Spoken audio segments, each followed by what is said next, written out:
At a Trump rally in Florida over the weekend, they transitioned from their normal chorus of locking up whoever Donald Trump doesn't like to wanting to fire people, including literally, and I'm being honest here, the only person whose approval rating has gone up after serving in the Trump administration, Dr. Fauci. Take a look.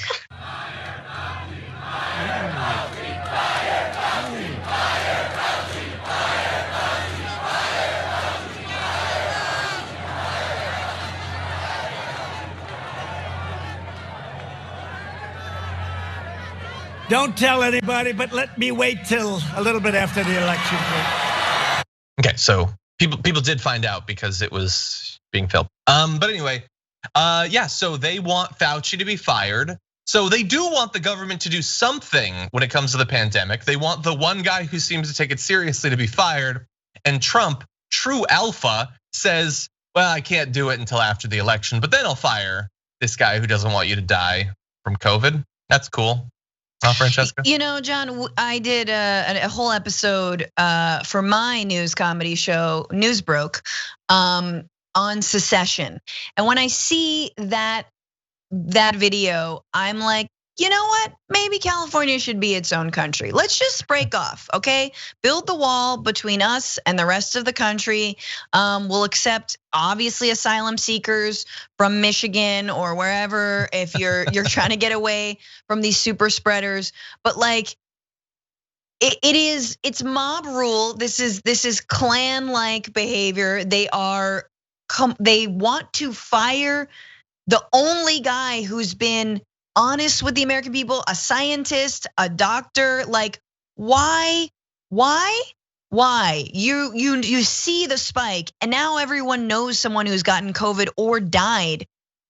And I'm just like, you know what? Have Oklahoma. You know what I mean? Just take that. Like, can we sacrifice Florida? You know, it's going underwater soon anyway. No disrespect to Floridians in the chat and watching, but like, you know what I mean? Like, which part of America can just break off and be theirs? You know, just a petri dish, a COVID, mask-free utopia.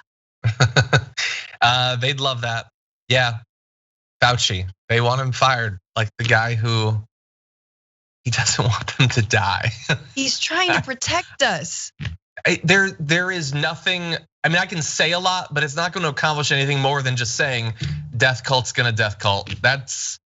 Death cults don't want the guy who says they shouldn't die for their leader. And so, yeah, I guess he's gonna fire him. Maybe you never know what he says offhand, but he certainly doesn't like Fauci. I'm personally shocked that Fauci has stuck around as long as he has. Later at the rally, Trump claimed that Fauci is a nice guy, but he's been wrong a lot. Yeah, Fauci is the one who's been wrong a lot. By the way, it would be a little bit difficult at least to do that. Dr. Fauci is a longtime director of the National Institute of Allergy and Infectious Diseases, is a civil servant. It would be extremely difficult for the president to have him removed. Under federal law, the president does not have direct authority to fire Dr. Fauci. He could try to get one of his political appointees to do so, but Fauci would be able to appeal. Although bear in mind that in the last week, Trump signed an executive order that is going to have the effect of replacing many of these civil servants with political appointees that can be fired at will, rather than based on their actual job performance.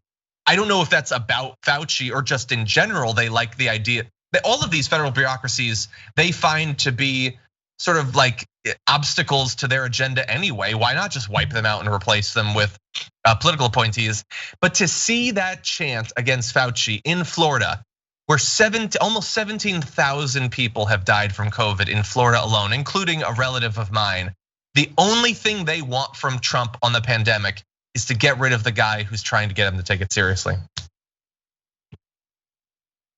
I mean, it's a pathology. It's a mania at this point. It is a cult. And I mean, this is what the entire Republican Party has done. And by association a little bit, the Democratic Party, right? I mean, the Democratic Party and helping to create the conditions for Donald Trump in conjunction with Republicans, right? But just like, these are folks who want easy answers. They want conspiracy theories. They don't want the thing right in front of their face. They don't want a mask right in front of their face.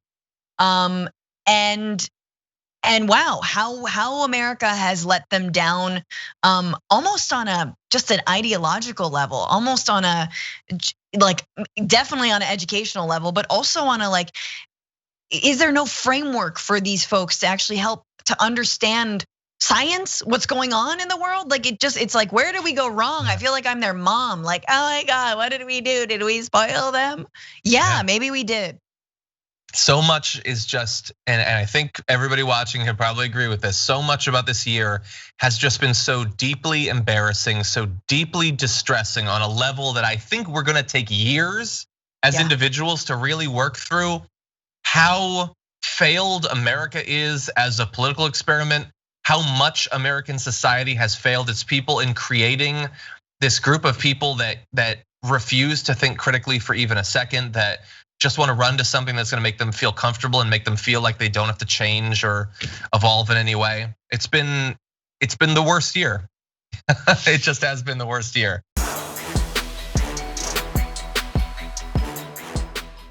For more political news breakdowns, interviews, stories of activism, and me trying my hardest to care about the occasional big celebrity news story, subscribe to our YouTube channel at youtube.com/The Damage Report. And you can ring the bell wherever it is so you don't miss anything.